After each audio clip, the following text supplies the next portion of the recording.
Ici, la question qu'on peut se poser, c'est est-ce que quand je suis en temps de pause, je peux commettre une faute professionnelle ?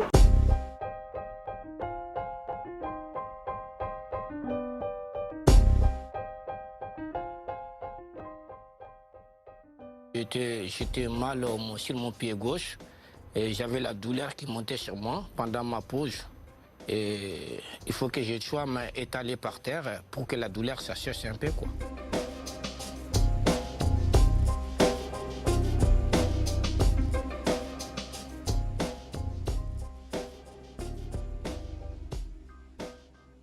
Alors, le Conseil de prud'homme qui rend sa décision le 19 juin nous donnera son sentiment, mais la première question, effectivement, c'est la question de la recevabilité du moyen de preuve. Le fait que ce soit une image diffusée sur les réseaux sociaux n'en fait pas un moyen de preuve irrecevable. La vraie question, c'est est-ce que ça a été loyalement obtenu ? Si c'est public, l'employeur n'a pas fait preuve de malice, il n'a pas utilisé un moyen détourné pour piéger le salarié.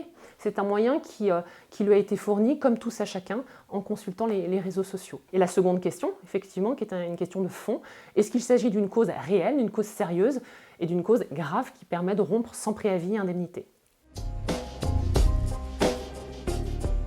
Les directives européennes et puis le Code du travail nous définissent la pause par opposition, par contradiction à la notion de travail effectif.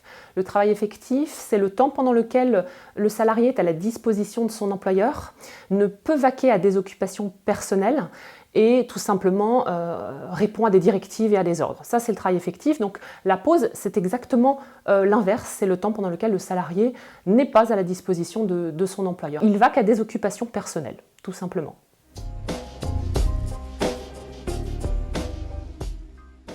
Est-ce que quand je suis en temps de pause, je peux commettre une faute professionnelle puisque je vous ai dit que j'ai le droit de faire ce que je voulais.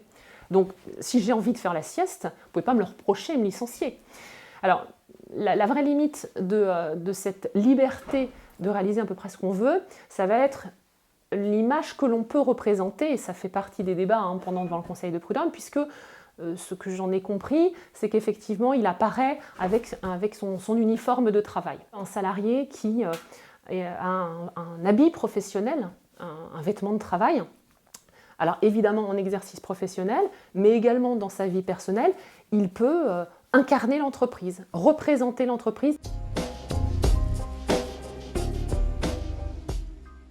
Sur les réseaux sociaux, je fais ce que je veux. En revanche, si j'apparais sur les réseaux sociaux comme représentant mon employeur, parce que j'ai un vêtement, parce que j'ai une image ou parce que je tiens des propos sur mon employeur, là par contre je redeviens un élément de la société et donc je dois veiller à être loyal dans l'exécution de mon contrat de travail.